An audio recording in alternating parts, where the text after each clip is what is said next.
choosing from amongst the various ones. So they would just have an MBA, general MBA, and they might be interested in taking a course, let's say, in luxury consumer behavior, or a course in real estate investing, venture capital. Okay, so as a general track, if I choose a general track, I have access to all the courses of... Schedule permitting. We always have to Obviously. schedule permitting, you know, because sometimes you really want to take 2 courses and it just so happens that those 2 professors can only teach at the same time. But yes, they can choose cross-laterally across the various specializations. Okay, so you can take actually the courses in luxury plus one of the finance because it interests you. Exactly, plus something in entrepreneurship because it interests you. That's right. Can you take as much as you want? You can take as much as you can. As you can, as schedule permits, etc. Yes. Okay, I mean, if I want to do entrepreneurship plus luxury because I want to create my own brand, for instance, is it possible to take both? Yes, you could take. I wouldn't say you could take 8 electives because you simply wouldn't have time to take 8 electives. But you could certainly pick and choose. Let's say 2 electives from luxury, 2 electives, or 3 electives from entrepreneurship. Absolutely, yes. Why these specializations? Good question. Is it something that is that reflects Monaco? Or? Absolutely, absolutely. Because if you look at Monaco as an economy, Monaco's economy is based very much on the financial sector. Obviously. Based very much on luxury. And when I say luxury, I don't just mean luxury boutiques, because that's just a side story. It's basically luxury services, luxury and premium services. So luxury, everything. Yeah, exactly. I mean, we have everything from the yachting industry to hotels, to spas, to hospitality, to event management. It's just not fashion. I mean... You have fashion boutiques, but it's not really a center for fashion. You know, Paris and Milan would be more centers for fashion. I'd say Monaco is more a center for premium and luxury services. Even the financial sector, you're looking at private banking, etc., wealth management, family offices. These are premium services. So again, luxuries is reflective of Monaco. And entrepreneurship and innovation. Monaco is home to many, many entrepreneurs. And Monaco, as a principality, is promoting innovation, especially in the realm of sustainability, etc. We will be speaking about that in just a second. It's time for the expert question. Okay.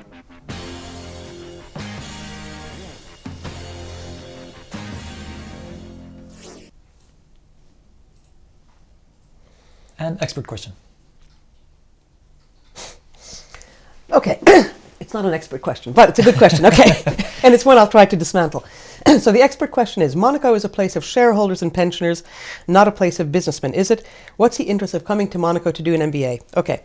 It was easy, but I had to ask this question. I'm sure. And most people do. I mean, you're not the only one. Seen from the outside, you figure, okay, Monaco is a lot of people where you have private bankers, where you have investment. Yeah, rich old people who yeah, exactly. Yes, so I know. You don't necessarily think of what we were just discussing is about entrepreneurship. Right. You don't necessarily think about people in their garage trying to build something. Yes. Okay.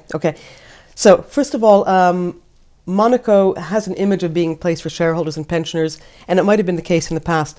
I can say in the past couple of years, it is definitely changing. Monaco is a very, shall we say, amenable climate to set up businesses, to have commercial activities. It is an economy which is growing. It's one of the few economies in the world which has no debt at all.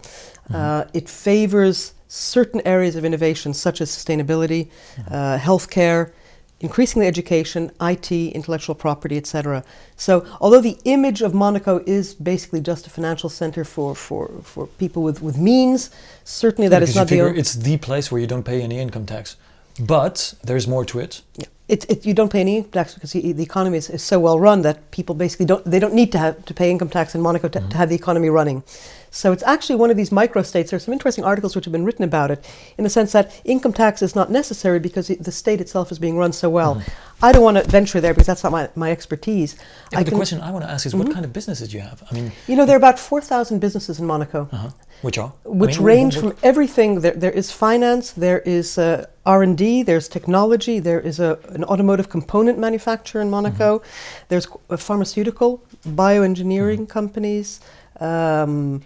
Obviously, we have more and more IT-based companies because they don't require much space. So, what I'm saying is, if you think IT, you think Grenoble, you think some place where you really will have, I was going to say, an expertise. I mean, I'm not saying it's not emerging in Monaco, but why would I choose Monaco to do an MBA?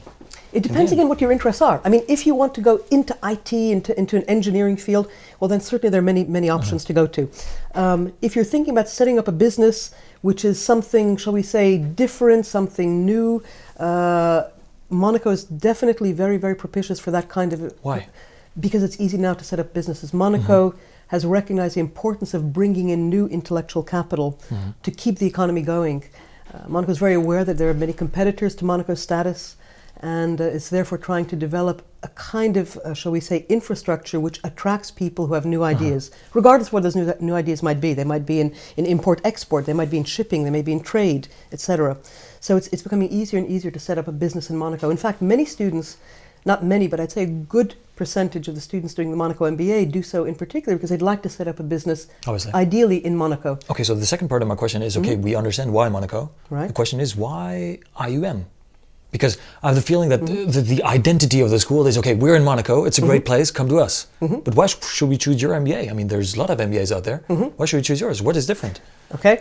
Well, I mean, if you're interested in coming to Monaco, we're the only one. So okay, good. Okay, that's a good argument. Colloquially, you ain't got a choice. So okay, we're the one and only. I can also say that we are also developing very good relationships with Monaco's business community, with the government, with the Chambre de Développement Économique. So we're working very closely. And what we're doing is we're doing this both on an institutional level, let's say through the Monaco Luxury Symposium, which we in the INSEG group jointly put together and which really raised the profile of Monaco, not just as a luxury, shall we say, buying center, but as a center of expertise in luxury management.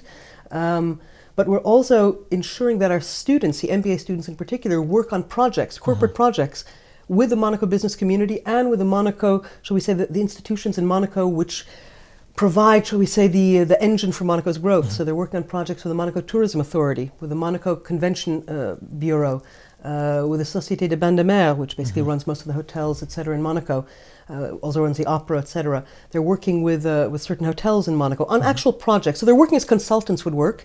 In teams of 4, 5, 6. That's rather reassuring, I was going to say. I mean, for an MBA to have real concrete projects. Absolutely, absolutely. And it's something which is, again, you know, we've been evolving in the past couple of years as an institution and as an MBA program. And this corporate projects began about 4 or 5 years ago. And now it's really an essential part of our program.